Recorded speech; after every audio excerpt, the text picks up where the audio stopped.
Boa noite, confrades e consórcias. Louvado seja nosso Senhor Jesus Cristo.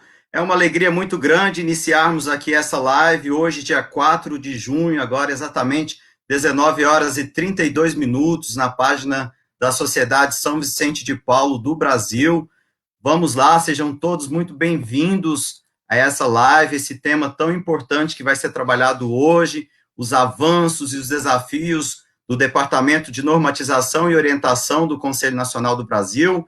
Vamos convidar todo mundo, compartilhar essa live, chamar todo mundo para participar conosco. Envie aí nos seus grupos de WhatsApp, marca seus amigos, marca o confrade, a consórcia, enfim. Vamos chamar todo mundo para esse momento importante, para a gente poder se reunir aqui um pouquinho, ter esse bate-papo bacana com toda a equipe do DENOR, do Conselho Nacional, que está aqui nos bastidores, todo mundo preparado para ter esse bate-papo com vocês. Então, vamos lá. Vamos aí, sejam todos bem-vindos. A gente já tem gente aí de todos os lugares do Brasil, podem ir fazendo seus comentários, falando de que cidade que vocês são. Boa noite aí para o Cássio Soares, para a Rosineide, para o Diego Maximiano, para o Tadeu, para a consórcia Ada, para o confrade Benedito, consórcia Vânia, enfim, todos aqueles que estão vindo, consórcia Vânia que é de Paracatu, Minas Gerais, cadê os mineiros, os paranaenses, os paulistas, cariocas, enfim, todos os estados aí, vamos nos apresentar e vamos movimentando e marcando todo mundo aí, para a gente fazer nossa live, chegar aí pelo menos 50 mil pessoas hoje, hein? Não é para ter menos que isso, não. O pessoal do Denor está todo mundo afiado aí, disseram que estão preparados a noite toda aí, quanto mais pergunta tiver, eles estão com regra, enfim, tudo que for material necessário ali para tirar todas as dúvidas de vocês. Então, aproveitem, tirem todas as dúvidas, tragam tudo que for necessário para que a galera aí possam sugar o máximo possível da galera. Para começar, eu gostaria de convidar vocês para pegar a regra da Sociedade São Vicente de Paulo e a gente fazer as nossas orações iniciais. A gente está nesse momento de pandemia, né? Nem todo mundo está fazendo as suas reuniões, e aí vai ser um momento bacana da gente poder rememorar um pouquinho tudo isso, né? Da gente fazer as nossas orações, da gente poder estar junto enquanto família, nesse momento de unidade. Em nome do Pai, do Filho, do Espírito Santo. Amém. Vinde, Espírito Santo, enchei os corações dos vossos fiéis e acendei neles o fogo do vosso amor. Enviai o vosso Espírito e tudo será criado, e renovareis a face da terra. Oremos. Deus, que iluminaste os corações dos vossos fiéis com as luzes do Espírito Santo, concedei-nos que, pelo mesmo Espírito, saibamos o que é reto e gozemos sempre de suas divinas consolações por Cristo nosso Senhor. Amém. Pai nosso, que estais no céu, santificado seja o vosso nome, venha a nós o vosso reino, seja feita a vossa vontade, assim na terra como no céu. O pão nosso de cada dia nos dai hoje, perdoai as nossas ofensas, assim como nós perdoamos a quem nos tem ofendido, e não nos deixeis cair em tentação, mas livrai-nos do mal. Amém. Ave Maria, cheia de graça, o Senhor é convosco, bendita sois vós entre as mulheres, bendito é o fruto do vosso ventre, Jesus. Santa Maria, Mãe de Deus, rogai por nós, pecadores, agora e na hora de nossa morte. Amém. Sacratíssimo coração de Jesus, compadecei-vos de nós. Rainha concebida sem pecado, rogai por nós. São Vicente de Paulo, rogai por nós. Beato Antônio Frederico Ozanam, rogai por nós. Todos os santos e santas intercessores de nossas conferências e conselhos, rogai por nós. Em nome do Pai, do Filho, do Espírito Santo. Amém. E é isso aí, a nossa live já está quase chegando em 100 pessoas, olha só que bacana, já temos aí 92 confrades e consórcias participando conosco. E daqui a pouquinho, quando chegar nos 150, a gente começa. Tem que bombar, vamos lá, vamos convidar a galera. Cadê? Vamos ler mais alguns comentários aqui. Quem está conosco, seja bem-vindo aí, o confrade Ângelo, do Conselho Central de Umuarama, a consórcia Lucemi, lá do presidente do Conselho Central São Joaquim de Itapuranga, de Minas Gerais também. confrade Alex, do Conselho Central Campo Grande, consórcia Márcia Moreste, de Brasília. Sejam todos bem-vindos aí à nossa live, confrade Jacques também de Brasília. Isso aí, galera. Falta só 3 para a gente começar. Vai lá o Vitor Perfeccionista querendo os números, né, para a gente chegar no 100. Redondinho, bonitinho. Não é para ninguém sair, gente. Se abaixar o número, a gente não começa. Seja bem-vinda também, consórcia Ana Paula, lá do Conselho Metropolitano de Maceió, lá de União dos Palmares. Está faltando só 2 agora. Vamos chegar no 100. Aê, chegou no 100. Seja bem-vindo, confrade Jean. Agora que a gente tem 100, a gente começa com um número bonito, não é isso, confrade? Exatamente. Prazer falar com você, Vitor. Muito obrigado. Um abraço. Muito tempo que a gente não se vê pessoalmente, mas vamos aproveitando aqui live de Facebook, né? Então, prazer conversar com você. Exatamente. Igualmente, confrade. E como é que tá aí nas Minas Gerais? Tá fazendo muito frio? Como é que tá as coisas por aí? Eu não sei se você conhece Governador Valadares, é uma cidade normalmente muito quente e hoje está Muito tranquilo. quente. Meu celular está aqui 26 graus agora em Governador Valadares. A pedra que tem aí aquece a temperatura, exala durante a noite, aí ninguém precisa ficar nada de meia, nada de touca, todo mundo sossegado, não Exatamente. é isso? O famoso Oh, Pico da coisa Ibituruna. maravilhosa. Coisa maravilhosa. Eu não posso dizer o mesmo, eu tenho que ficar aqui por baixo, cheio de cobertor nas minhas pernas, que tá congelando tudo aqui, viu? O Isso não negócio tá existe feio. aqui. É. Então, Jean, seja bem-vindo à nossa live, né? Você vai falar hoje para a gente um pouquinho, né? Principalmente dessa situação, de como esses momentos atípicos que a gente tem vivido agora nos últimos meses, né? Poder explanar especialmente o trabalho do Denor, né? O que o Denor tem feito dentro dos últimos meses, essa dinâmica, né? Desse reinventar, enfim, se adaptar a uma nova realidade. Enfim, traz para a gente esse panorama, o que o Denor tem feito, é muito trabalho, a gente sabe que o Denor não tem parado nem um minuto, né, a gente acompanha isso a todo instante, e a gente pede que você faça essa explanação, né, de como que tem sido o trabalho de toda a equipe do departamento, justamente nesse momento atípico que a gente está vivendo, que é o momento da pandemia. Então, Vitor, assim como na vida pessoal, né, na vida profissional, a gente está tendo que se adaptar a essas novas situações. Na sociedade de São Vicente de Paulo não foi, não está sendo e não vai ser diferente daqui para frente. A nossa equipe é uma equipe muito boa, composta por vários confrades e consórcias, e o Denor realmente tem se desdobrado nesses últimos meses para dar conta dessa nova situação envolvendo essa pandemia do novo coronavírus e o que isso tem afetado o trabalho da sociedade São Vicente de Paulo como toda. Eu estou falando das conferências e conselhos, mas especialmente do trabalho desenvolvido pelas Obras Unidas, os nossos hospitais, creches, principalmente os lares de idosos. E a pandemia afeta naturalmente o nosso trabalho com a família assistida. O DENO, como todos os outros departamentos, coordenações, ele tem que desenvolver, ele não pode parar, ele tem que continuar realizando o seu trabalho. E o DENOR do Conselho Nacional do Brasil, então, tem tentado cumprir com a sua missão. Eu acho que é importante a gente esclarecer o que muitas pessoas consideram que o DENOR é um departamento composto de confrades e consórcios muito duros, pessoas muito difíceis, pessoas muito exigentes, pessoas que pegam no pé dos outros confrades, né, dos demais confrades e consórcias, são pessoas que cobram insistentemente, e tem gente que diz que nós gostamos de burocracia. Então, eu acho que a gente precisa esclarecer bem essa situação, aproveitar que nós estamos falando com o Brasil todo. Não estamos falando só para confrades e consórcios que trabalham com Obras Unidas. Não estamos falando só para confrades e consórcios que são presidentes ou coordenadores. Nós estamos falando com todo mundo, né? Então, vamos tentar nessa live esclarecer isso. Primeiro, o que é o DENO e qual que é a sua missão? Então, exatamente porque estamos falando com todos, eu acho importante dizer que o DENO é órgão de assessoramento para assuntos relacionados às unidades vicentinas e ao patrimônio da Sociedade de São Vicente de Paulo. Então, a primeira coisa que a gente queria dizer para todo mundo é que o DENOR está aqui para assessorar. O DENOR existe para ajudar. O DENOR existe para coordenar.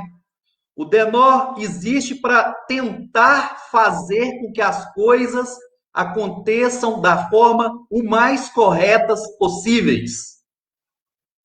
Então, assessorar, ajudar todas as unidades vicentinas no trabalho que elas vão desenvolver no dia a dia. E a finalidade do DENOR, que está lá no regulamento da Sociedade São Vicente de Paulo, é estruturar, fiscalizar e orientar obras unidas, obras especiais, conselhos, conferências, objetivando sua atuação uniforme. Então, essa é a definição do regulamento para o trabalho do DENOR. Então, a função dele é fiscalizar. Então, talvez por isso que aqueles confrades e consórcios que fazem parte desse departamento tenham realmente essa característica de maior exigência, de maior apego às questões relacionadas à burocracia, porque, infelizmente, a burocracia faz parte da vida do brasileiro hoje, e o vicentino não está fora disso.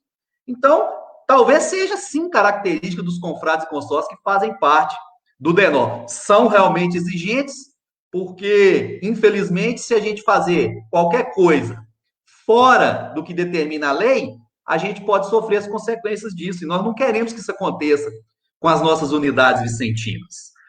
E um outro esclarecimento, inicial aqui sobre o DENOR, é que ele só existe no Conselho Nacional do Brasil e nos conselhos metropolitanos. Então, o DENOR não é um órgão como são as comissões de jovens, que estão presentes em todos os conselhos, particulares, centrais, metropolitanos e no nacional.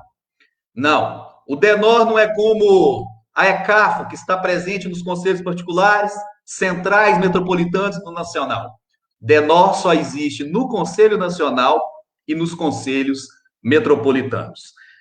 Então, nós estamos aqui por causa de desafios, né? Nós estamos enfrentando novos desafios.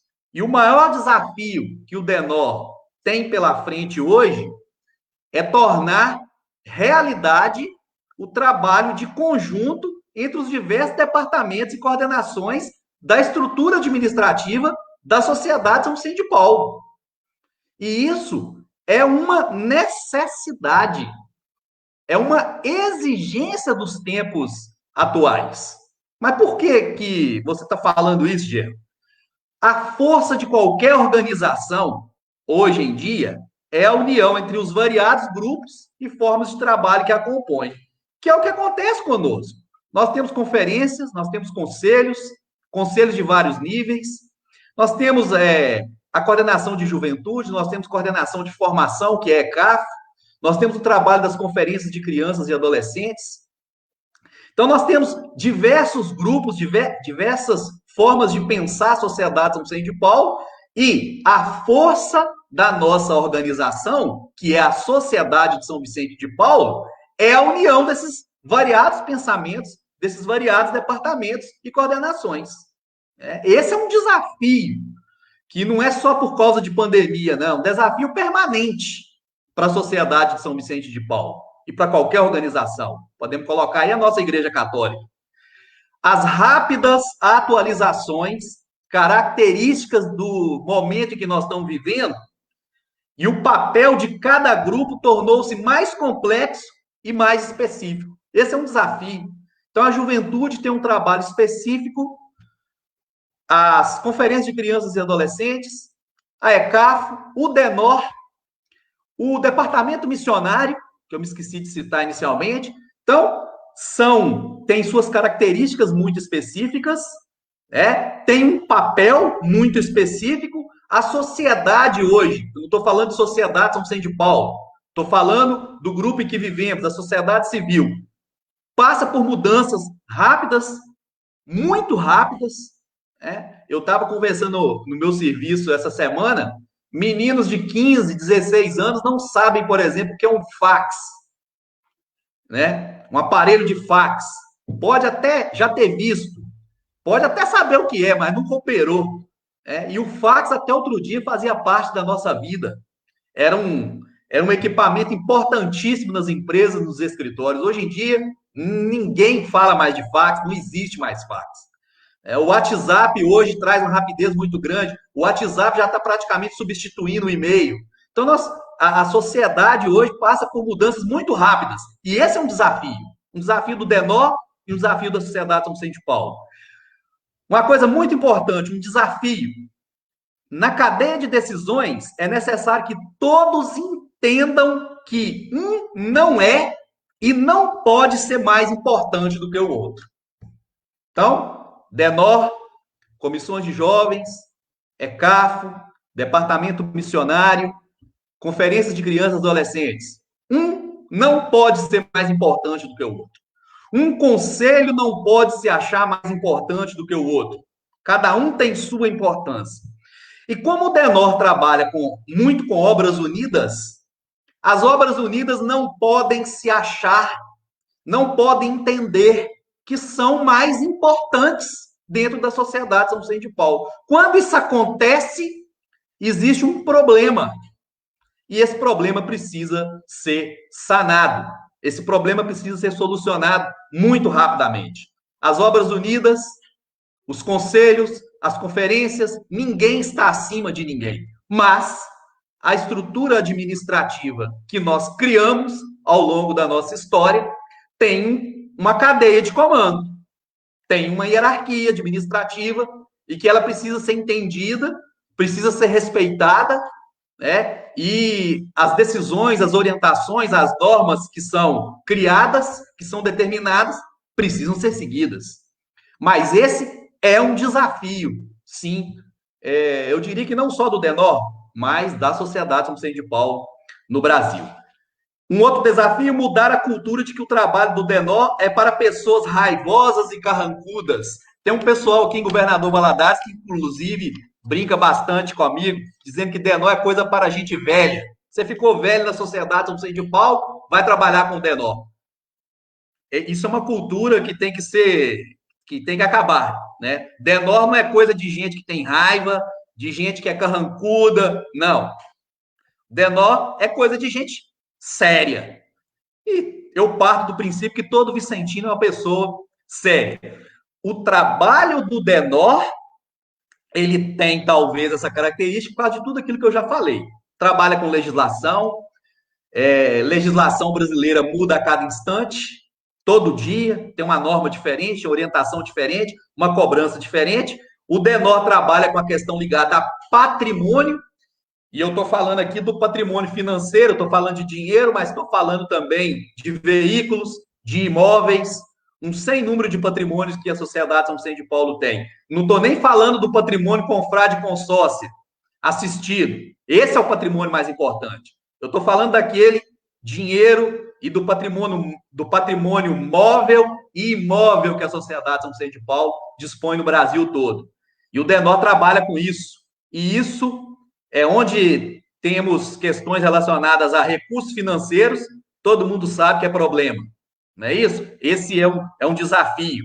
E entender, um último desafio, entender que a missão do Denor é para evitar problemas. E eu digo isso porque eu vejo em muitos presidentes, e aqui eu estou falando de presidentes de obras unidas e conselhos, alguns conselhos, né? Normalmente, presidente de conferência não se envolve muito com isso, mas eu vejo em muitos presidentes, confrades, consórcias, muitos tesoureiros, pessoal de diretoria, que veem no Denor inimigos, que veem no Denor um órgão composto de pessoas que querem atrapalhar a vida da obra unida, a vida do conselho. Longe disso, longe. A missão do Denor é agir antecipadamente para evitar problemas. Como é um órgão fiscalizador, e eu disse aqui, já está na regra da Sociedade São Vicente de Paulo, o Denor é órgão fiscalizador, eu pergunto, o que é melhor?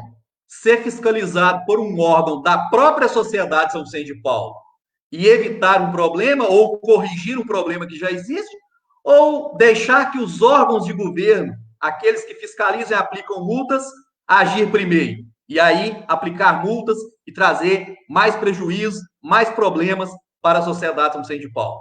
Eu entendo que é bem melhor a gente contar com o apoio e a ajuda do DENOR, que é da sociedade São Vicente de Paulo, é de confrades e consórcios, como quaisquer outros confrades e consórcios espalhados pelo Brasil. E eu já vou terminando aqui, Vitor e amigos do Brasil.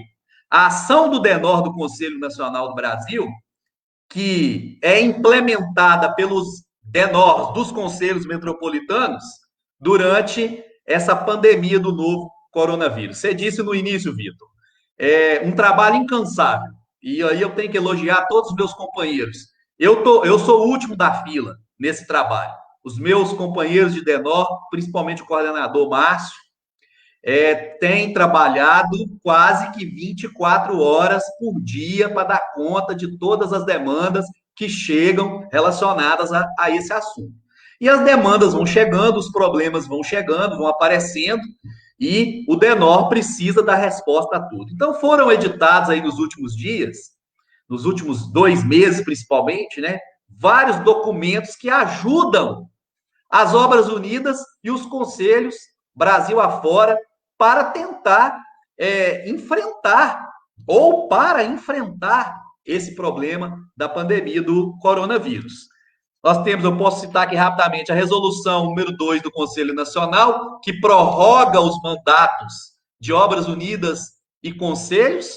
Isso dá tranquilidade às unidades vicentinas para seguirem com suas vidas jurídicas até o fim desse momento. Vamos pegar um exemplo de uma conferência aí que terminou o mandato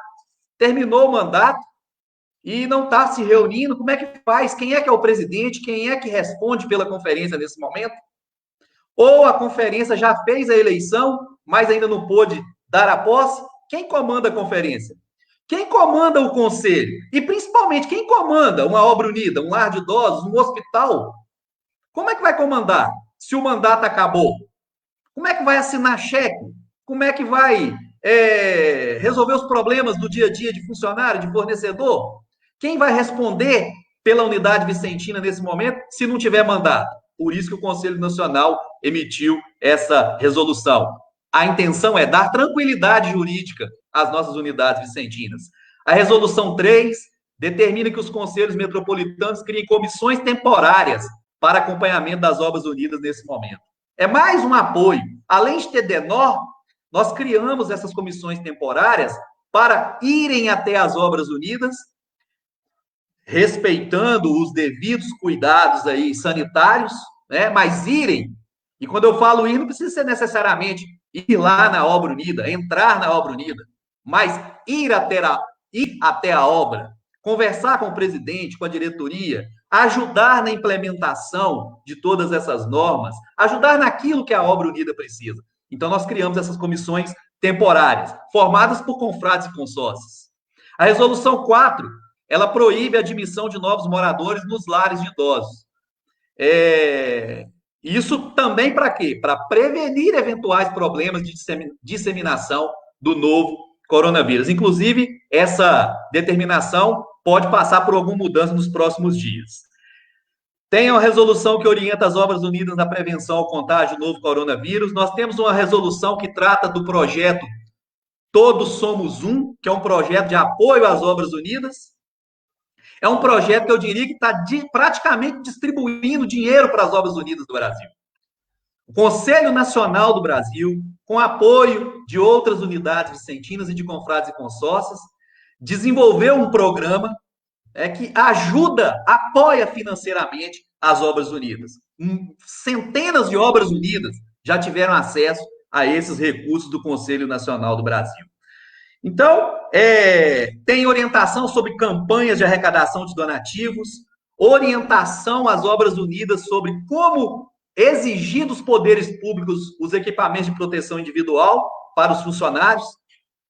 E, por fim, encaminhou recentemente uma cartilha de orientações para os cuidadores de pessoas idosas durante a pandemia.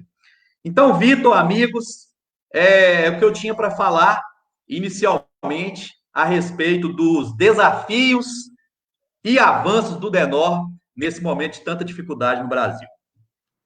Perfeito, Jean. Muito obrigado aí pela sua participação. Permaneça conosco, né? Não vai embora não, que nós temos muita conversa aí essa noite. Você falou agora de uma coisa muito bacana também, que é sobre a questão do projeto Todos Somos Um, né? Que é um projeto que foi trabalhado e voltado especificamente para as Obras Unidas e que ele foi remodelado, né? Readaptado agora dentro dessa nova realidade, nesse contexto da pandemia. E a gente gostaria de convidar a consórcia Kelly, né, para que ela pudesse fazer essa explanação para nós. Não é isso, consórcia Kelly? Seja bem-vinda. Boa noite, confrade Vitor. Boa noite, confrade Jean. Boa noite a quem está nos assistindo. Então, o projeto Todos Somos Um, é até importante a gente colocar que é um projeto que foi pensado lá na gestão da consórcia Emília, né? E foi possível colocar ele em prática de 2018 para cá, né? O confrade Christian assumiu 2017 e de 2018 até esse ano a gente está conseguindo trabalhar o projeto Todos Somos Um, né? De uma forma diferente, esse ano 2020, ele está acontecendo de uma forma mais abrangente, né? Aí acontece o seguinte, a gente lançou o edital do projeto Todos Somos Um em março de 2020, 1º de março, certo? E com a situação da pandemia do coronavírus, houve por bem decisão da diretoria do Conselho Nacional modificar o edital para que a gente consiga atender maior número das obras unidas, né? A gente fez a primeira retificação desse edital, no intuito, né, de conseguir atender mais obras. Essa primeira retificação, ela foi lançada pela Circular 29, foi dia 1º de maio, que soltamos a circular. Ela trouxe o que antes só previa questão de adequação, reforma de espaços nos asilos, nas obras unidas, né, que presta serviço na área da assistência social. O que antes era só esse aspecto de reforma, de construção, ou alguma adequação, alguma exigência da lei, né? Um exemplo é o Corpo de Bombeiros, que às vezes tem certas exigências e as obras não conseguem atender por falta de recurso financeiro. Então, os outros anos era nesse sentido que acontecia o projeto Todos Somos Um. Então, esse ano 2020, para conseguir atender a necessidade das obras unidas em relação ao coronavírus, essa circular veio permitindo que fosse também atendida as necessidades de EPIs, né, os equipamentos de proteção individual ao enfrentamento do coronavírus, máscara, avental, óculos, sabonete líquido, luvas, e por aí vai, né? E o edital, ele trazia o valor teto de R$20 mil. A outra modificação que a Circular 29 trouxe foi essa questão do valor, para conseguir atender mais obras unidas, porque os EPIs é uma questão que necessidade de todas essas obras unidas, a gente lançamos alteração do valor, que antes era R$20 mil, para R$3.500. Né? Logo depois, lançamos uma nova circular número 30, simplificando esse processo de apresentação do projeto das Obras Unidas.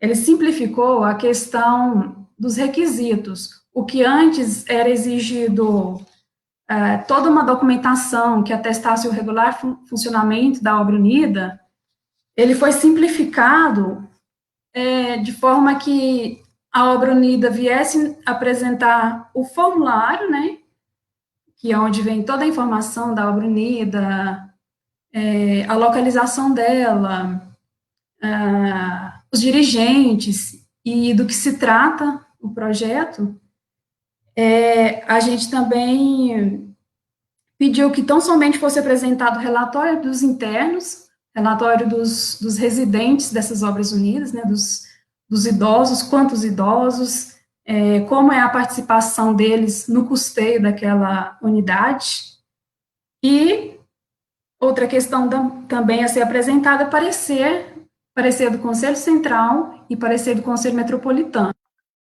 É um parecer simples, né,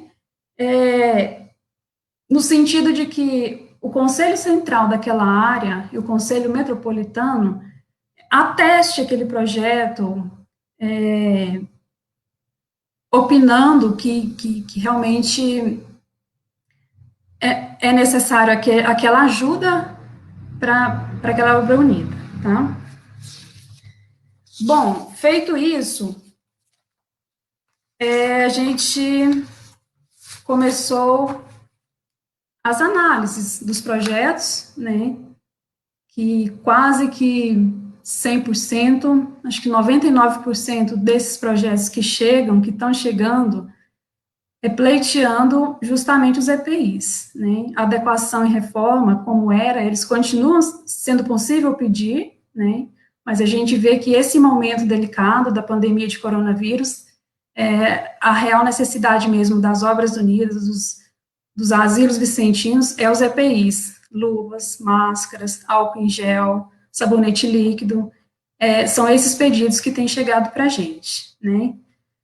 E graças a Deus a gente tem aí dentro de quase um mês, a gente tem analisado cerca de 170 projetos, 170 pareceres foram feitos e temos ainda mais bastante aguardando estive olhando hoje mais cedo, uns 41 projetos aguardando ainda serem analisados.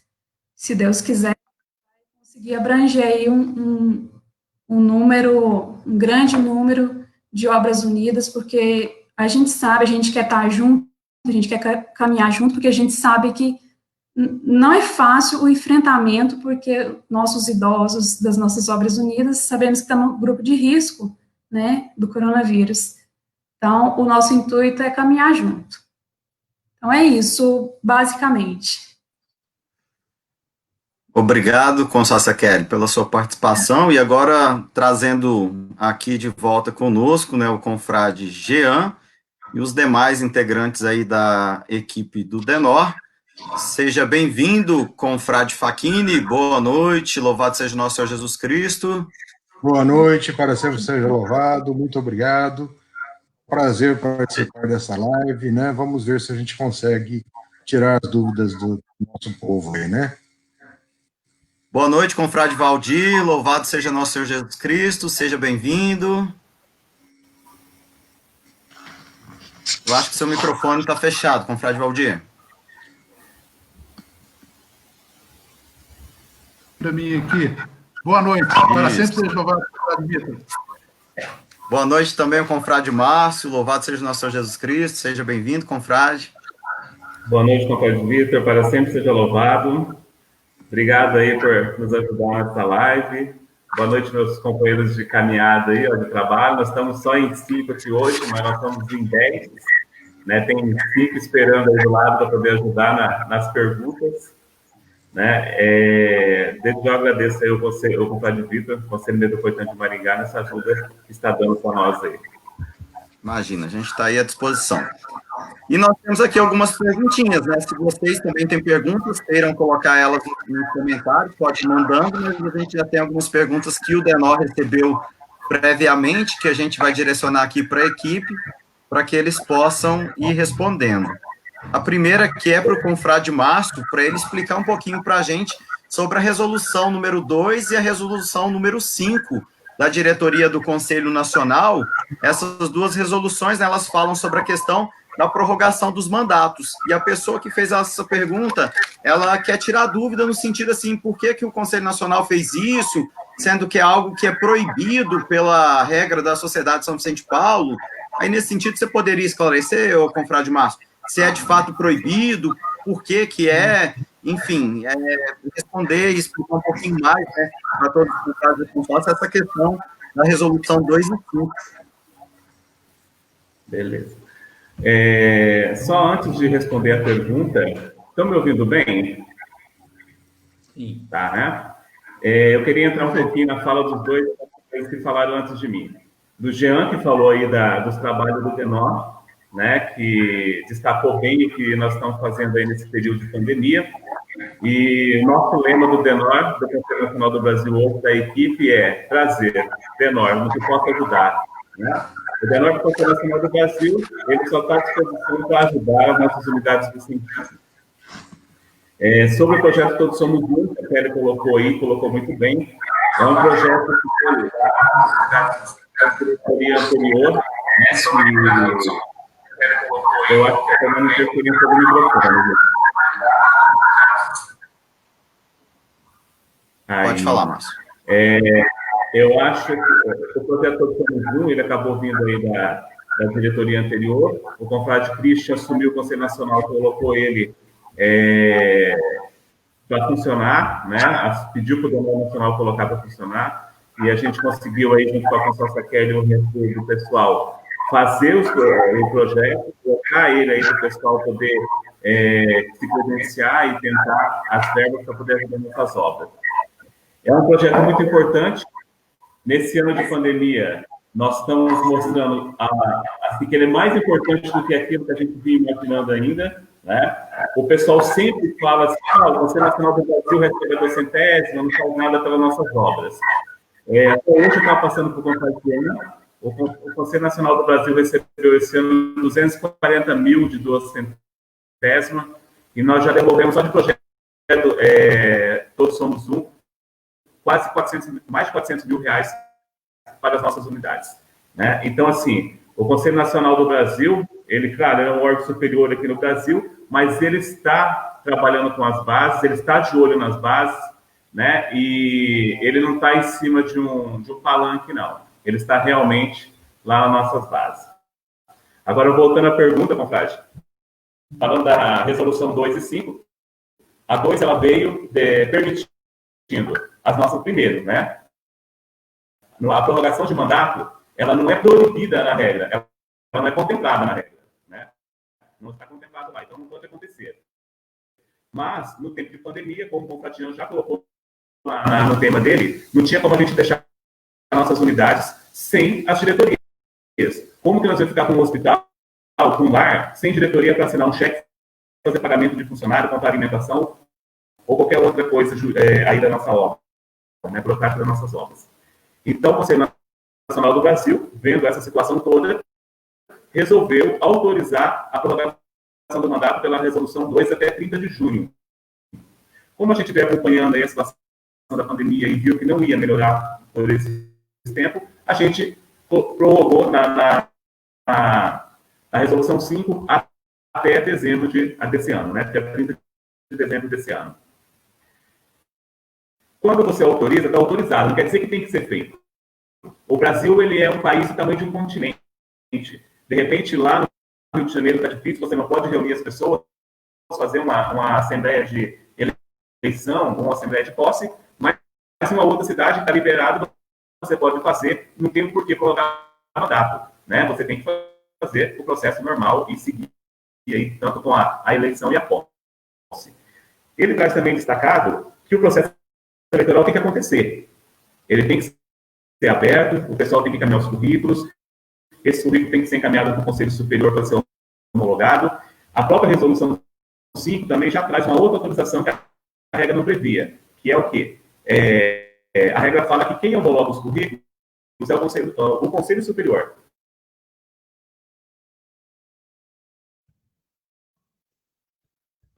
Nós estamos aqui com uns probleminhas de falha técnica. Enquanto o Márcio vai fazendo algumas correções aqui, eu queria fazer uma pergunta aqui para o confrade Facchini. O Facchini, foi enviada uma pergunta aqui da seguinte forma: nosso lar São Vicente de Paulo que faço parte da diretoria, não conseguiu entender o porquê o Nacional está exigindo que seja feito, nesse momento da pandemia, um portal da transparência, porque já fechamos os nossos mapas, o Conselho Fiscal já aprovou as nossas contas, e mesmo assim é necessário fazer esse portal nesse momento? O pessoal está meio assustado com essa nossa orientação, né? E é como o Jean disse, nosso trabalho é bem preventivo. Nós estamos aqui para prevenir que problemas aconteçam. E o portal da transparência, ele é só destinado para aquelas obras que recebem verba pública, porque quem recebe verba pública é que está obrigado a prestar as contas necessárias. Então, tem muita gente que está preocupado com o conselho, preocupado com o portal da transparência, um monte de gente não é. Recebe verba pública, tem que implantar o portal da transparência, porque não é para prestar contas para o Conselho Nacional. Essas contas devem ser prestadas ao poder público e elas são auditadas pelo Tribunal de Contas respectivo. E o Tribunal de Contas é que vai olhar nesse portal e ver se as contas estão bem prestadas, se o dinheiro está bem aplicado, se está sendo aplicado dentro daquele plano de trabalho que foi elaborado e firmado com o poder público. Então, nós não estamos exigindo nada, nós estamos só advertindo de que a lei exige, né? Agora, se você quiser correr o risco e não implantar o portal, o problema é do administrador, porque quem não conseguir prestar as contas de maneira correta, maneira convincente, ele vai acabar tendo que devolver esse dinheiro ao poder público. E não é isso que nós queremos. Nós queremos que o dinheiro seja bem aplicado e as contas sejam bem prestadas e que nós não tenhamos problema nenhum. Tá certo? Tá ótimo, obrigado. Ô, Márcio, agora você está de volta, pode falar. Eu te tirei porque a sua fala é muito importante. Eu falei assim, ninguém está entendendo nada. E daí ele vai ficar sem falar, vai ficar muito perdido. Eu falei, então acho que é melhor eu tirar ele do ar aqui, depois ele vai voltar e vai repetir tudo de novo, acho que vai ser melhor. Então, repete tudo de novo, porque não deu para ninguém entender nada. Pode voltar lá na estaca zero. Se começar a coisar de novo, você me avisa, que daí eu dou um jeito aqui. Não, mas melhorou bem, já tá bem melhor, tá tranquilo. Beleza. Então tá, vou falar tudo de novo lá, a questão das duas resoluções. Então, a resolução 2, ela foi criada para autorizar a prorrogação do mandato das diretorias que estavam vencendo até junho de 2020. O porquê que o Conselho Nacional fez isso? A regra, ela não permite, não é que ela não permite, não está contemplado na regra a prorrogação do mandato. Então, vendo toda essa situação da pandemia, que não estava podendo se reunir, não estava podendo fazer as assembleias de eleição, assembleia de posse, o Conselho Nacional do Brasil resolveu autorizar a prorrogação do mandato até 30 de junho. Mas vendo aí a história do Covid, que a gente está vendo que não está descendo a curva que eles falam aí, o Conselho Nacional do Brasil reuniu com os diretores e resolveu prorrogar até dezembro, daí que saiu a resolução número 5, né? Mas a resolução número 5, ela traz outras coisas também importantes que é bom a gente estar ciente. Ela também permite que o Conselho Superior homologue os currículos dos candidatos para a eleição do Conselho, né, que está encaminhando eles. E a regra hoje, ela fala que quem homologa é o Conselho. Se é o Conselho que homologa, então é a Assembleia daquele Conselho. Então, a gente tinha isso, então não poderia ser só o presidente, não era um ato do presidente, mas com toda essa situação de não poder se reunir, o Conselho Nacional do Brasil resolveu permitir que o presidente homologue. Isso, se for o currículo de eleição de uma conferência, o Conselho Particular pode homologar, se for de particular e central pode homologar, tranquilo. Se for de um Conselho Central que vir para o Conselho Metropolitano, o presidente não pode homologar sozinho, ele tem que ter um parecer do menor do Conselho Metropolitano. Tá? E o Nacional, a mesma coisa, chegou alguma coisa do Metropolitano, o Nacional tem que também ter um parecer do menor do Conselho Nacional. Se for de uma obra unida, também é a mesma situação. Quem homologa os currículos, é o Conselho Central. Tranquilo, homologa. A ata, ela vai subir para o Conselho Metropolitano, né? Homologar. Aí tem que ter um parecer também do menor do Conselho Metropolitano para homologar essas atas. Essa resolução também, ela traz a questão das assembleias de prestação de conta, que eram para ter acontecido todos já, né? Tá cortando, Vitor? Tá cortando ou não? Para mim aqui disparou assim, ó. Brrr. Oxi, o que está acontecendo? Não, aí agora você falou normal, Você quer mas passar para outro? parece que tem hora que você Ué. fala, ele fala assim, ó, brrr, disparou de uma vez. Então tá. As assembleias Agora de prestação vai de desse contas, jeito se der aí. problema, Segura o pininho do seu fone As aí, que assembleias de ele prestação dando de mau contas, contato. elas também estão autorizadas a ser feitas online. Então, assim, de agora para frente tem que começar a fazer as assembleias. O Conselho Nacional faz a assembleia de prestação de conta dele agora no sábado, e a gente pede que os outros também comecem a fazer essas assembleias online. Tá? Essas são as duas coisas da resolução 2 e 5. É isso. Eu vou tentar mudar para o celular, enquanto você Tá faz ótimo. a pergunta para o outro. Tá ótimo, Márcio. Eu vou fazer a pergunta para o confrade Valdir agora. Ô, confrade Valdir, existe alguma previsão de quando o Conselho Nacional vai liberar para que seja permitido o retorno às visitas, para que os colaboradores, os voluntários, inclusive os vicentinos, possam frequentar as instituições, os lares, possam ir lá ver os vozinhos novamente? A gente sabe que está nesse momento tão complicado, né, no momento de carência, né, os vozinhos precisando muito também dessa visita, mas a gente também está no momento atípico, né, mas existe alguma previsão do Conselho Nacional de liberar e de permitir esse retorno das visitas? Confrade, seu... Vitor, Opa, pode falar.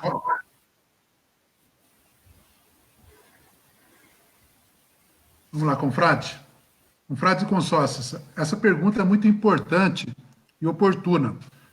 Quando nós começamos a ter conhecimento da pandemia, o DENOR, assim como o confrade Jean comentou, editou a circular número 20, de 18/3. E por que foi editada essa circular? Porque nós tivemos conhecimento lá na Europa que maiores de 60 anos, a mortalidade era superior a 15%.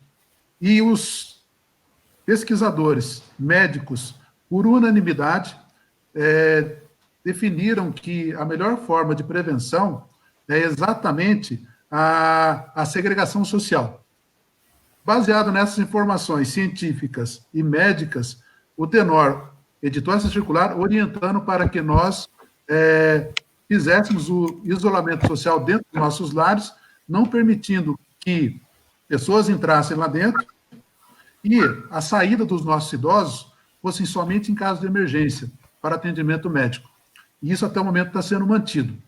Aí a pergunta, quando é que nós vamos voltar a liberar a entrada de pessoas dentro do lar para que a gente tenha o convívio com eles de novo? Nós lutamos contra algo que nós não vemos, é um risco biológico, é um risco que nós não conseguimos enxergar onde ele está presente. E ele é altamente contagioso. Então, o que nós estamos fazendo hoje? Nós estamos fornecendo EPI, o que a Kelly comentou, a resolução 19, se não me engano, o Conselho Nacional está disponibilizando através do projeto social para que as obras possam ter acesso a esse recurso para prover equipamento de proteção individual, para que nós possamos proteger os nossos trabalhadores que cuidam dos nossos mestres e senhores, para que eles possam se proteger.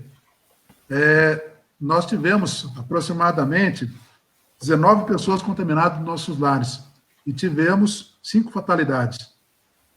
Esse número, eu posso falar para vocês com muita tranquilidade e com certeza, com o pé no chão, teria sido muito maior se o DENOR, o Padre Cristian, Márcio e toda a equipe, não tivesse agido de forma preventiva, de forma rápida e ágil, e orientado as nossas obras para que elas tivessem feito esse fechamento de portas momentâneo. Aí a pergunta, quando é que nós vamos voltar a abrir as nossas portas? Isso vai depender das orientações, quer seja da OMS, quer seja do Ministério da Saúde, ou a Vigilância Sanitária Local. O que nós temos que ficar atentos? Os responsáveis técnicos de nossas obras, que devem estar em contato constante com as vigilâncias sanitárias locais, e elas vão nos orientar quando isso for ocorrer. Mas a gente tem que ficar muito atento no seguinte, seguinte, o que está acontecendo? Devido à paralisação da economia, muitos governadores, prefeitos, têm liberado a volta ao comércio. E o que acontece? Muitas das pessoas têm a falta, a sensação de que o vírus foi embora, que ele não se encontra mais no meio de nós. E ele, efetivamente, só não vai estar no meio de nós quando nós tivermos imunizado todos os nossos idosos e eles tiverem descoberto uma vacina. Aí sim a gente pode ter certeza absoluta que eles vão estar protegidos. Enquanto isso não acontecer, mesmo que a vigilância sanitária permita que a gente abra os nossos lares, todas essas medidas preventivas de utilização de EPI, distanciamento da pessoa, utilização de máscara, asepsia, deverão ser mantidos. Perfeito, Okay? Obrigado, confrade. Tá ótimo. Aqui tem, inclusive, uma pergunta aqui da consórcia Ana Paula, que ela manda aqui para a gente assim, ó. Nunca as ILPIs demandaram tanto na parte de saúde. A pandemia trouxe esse desafio que, na prática, já se vivenciava, porém de forma bem mais amena. A RDC 283 deixava claro que essa parte de saúde não fazia parte das atividades a serem desempenhadas pelas ILPIs. Porém, na parte prática, o perfil dos acolhidos demanda de um atendimento também voltado à promoção, prevenção e cuidados de saúde.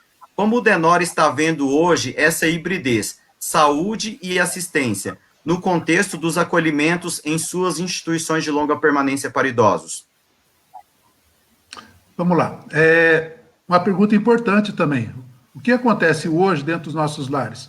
Todo esse cuidado que nós damos aos nossos idosos, esse carinho, o atendimento, a parte preventiva de cuidar, dar o remédio na hora certa, passar constantemente pelo médico para que ele faça o check-up, etc., tudo isso vai acarretar numa qualidade de vida melhor. E é esse o nosso trabalho. Inclusive, o ano passado foi editado um decreto, e dentro desse decreto é permitido que a área da saúde destine recursos para os nossos lares, para que nós possamos utilizar com os nossos idosos. Inclusive, ele não nos obriga a praticar atos correlatos à medicina. Um exemplo, a gente colocar dentro dos nossos lares, por exemplo, algum idoso que necessite de um cuidado médico constante, que ele requeira, por exemplo, uma enfermeira cuidando dele o tempo inteiro, eles simplesmente direcionaram o recurso, que a gente pode utilizar esse recurso, porque eles passaram a entender que nós trabalhamos de forma híbrida. Se a gente cuidar do idoso direitinho, tratar dele, ele vai ter uma qualidade de vida melhor e ele vai custar menos para o Estado quando ele precisar de um atendimento preventivo. Perfeito, obrigado, confrade. Facchini, fala para a gente sobre o motivo pelo qual o Conselho Nacional do Brasil ele foi desclassificado de um edital que nós participamos, né, no Ministério da Mulher, da Família e dos Direitos Humanos. Você pode dar esse panorama para nós, por gentileza? Posso tentar traçar aqui algumas coisas, né? Saiu esse edital para que houvesse a participação.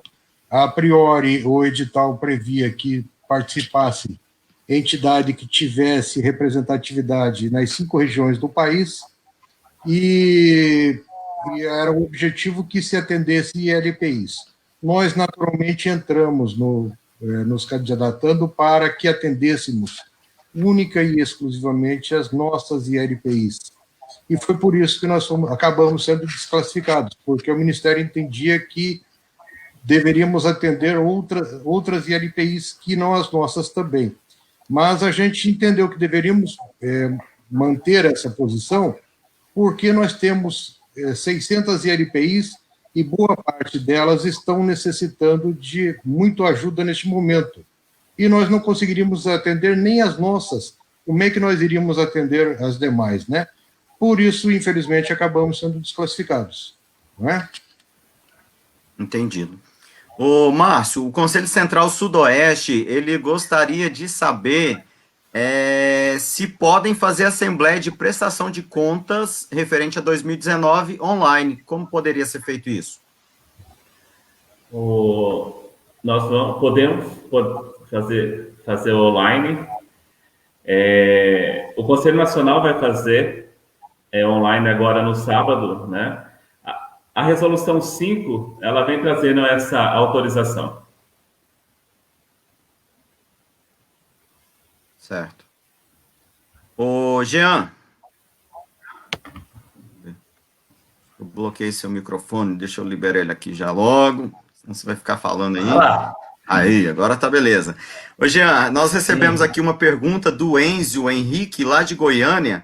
Ele fala aqui pra gente, assim, que lá na realidade dele, nos próximos meses, eles preveem, né, que vai haver um aumento muito significativo de pessoas que vão estar procurando pelos serviços, pela ajuda dos vicentinos, e eles têm uma necessidade muito grande, e o trabalho deles é muito voltado para a causa dos imigrantes.